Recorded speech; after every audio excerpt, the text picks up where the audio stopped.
Tony? And it's a hot button issue, gun show loopholes. Opinions from both sides of the gun control debate coming up next.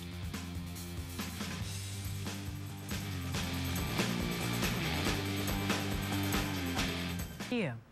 All right, Allison, thank you. It's shootings like that one that usually serve as fuel for the debate on gun control. A new study released last month is also creating some controversy. The Violence Prevention Research Program at UC released a study that takes a look inside America's gun shows. Joining us this morning to discuss the gun control topic is Ladd Everett with the Coalition to Stop Gun Violence and Bob Culver with Montgomery Citizens for a Safer Maryland. Good morning to both of you. Thank you very much. Good morning. We had the study that came out in, I think, early September or the end of August, and then we also had Mayor Bloomberg of New York City, his gun show undercover documentary, I suppose is what it was called, showing video of some of these sales that go on at the gun shows where someone who is not supposed to be able to buy a gun is often able to buy a gun, sometimes from unlicensed dealers, licensed dealers, and the like.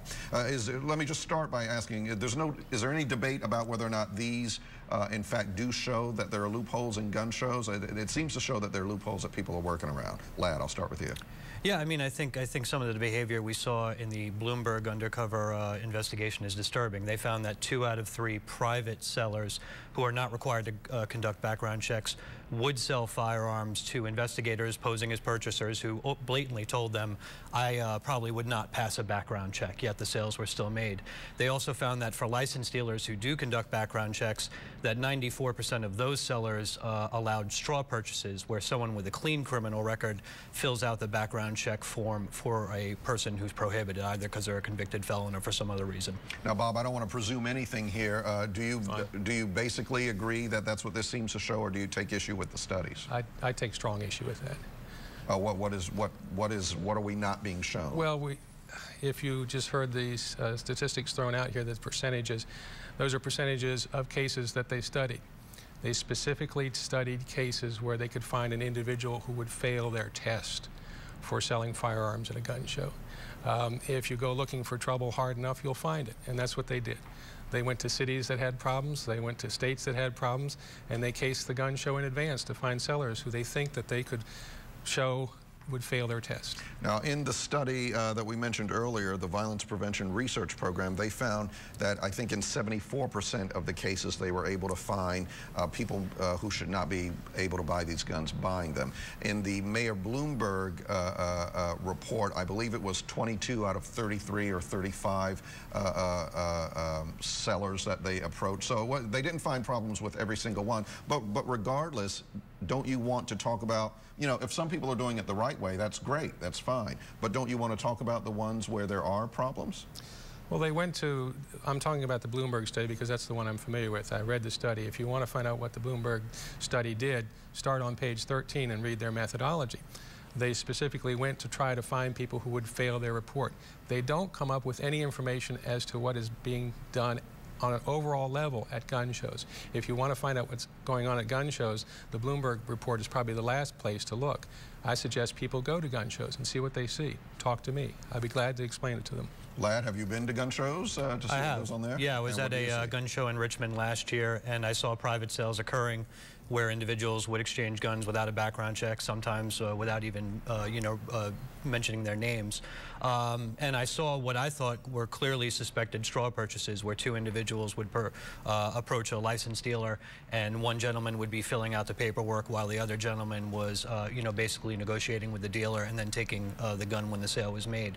So I saw the same type of suspected behavior that Dr. Garen Wintemute saw at UC Davis, that the New York City investigators uncovered. And I'd mention, too, that the Bloomberg investigation is not taking place in isolation. Dr. Garen Wintemute attended 78 gun shows in 19 states, and the brother of one of the Virginia Tech victims, Omar Samaha, recently attended a gun show in Virginia and purchased 10 guns in a single hour, not only without undergoing a background check, but without even showing a driver's license. Bob, if there are private sellers or some gun dealers who are skirting the rules, doesn't that present a problem for the whole gun community?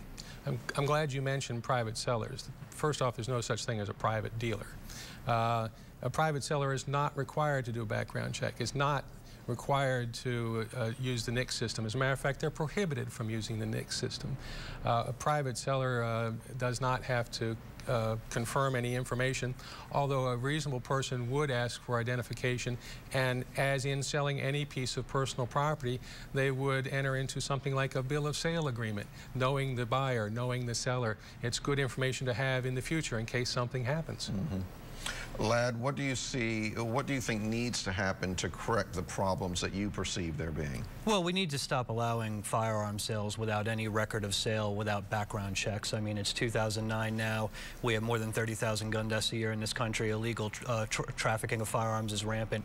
We need to require background checks on all gun sales, whether someone's a private individual and, you know, selling guns over the internet through classified ads or gun shows, you know, no matter what the circumstance is. And I think that's reasonable. Most of these checks, more than 90% actually, are finished within just a few minutes. It's not an inconvenience. It's very easy to do. The technology is certainly there to do it. And it's time to actually start regulating firearm sales in this country. Bob, I'll give you the closing comment. What does the Montgomery Citizens for a Safer Maryland, what is your organization's view on all this? Is this much ado about nothing?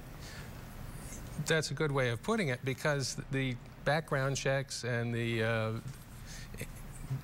actions that Ladd is talking about are just another way of registering private property that's being transferred between private individuals. Registration of firearms is a very sticky subject and a very controversial subject. It really flies at the face of freedom as enumerated by the Second Amendment. I flat out disagree with that proposal. There are other ways around this. ATF is working with firearms dealers in the Don't Lie for the Other Guy program. That seems to be very effective. I see the ATF at every show I go to. If there's questions, talk to them. If there's questions, talk to me. That's why I go to the gun shows 6 to 8 times a year and establish a public information table through Montgomery Citizens for Safer Maryland. All right, Bob, Ladd, thank you both for coming in. The debate continues, and it will for some time, I suspect. It will. Allison, back to you.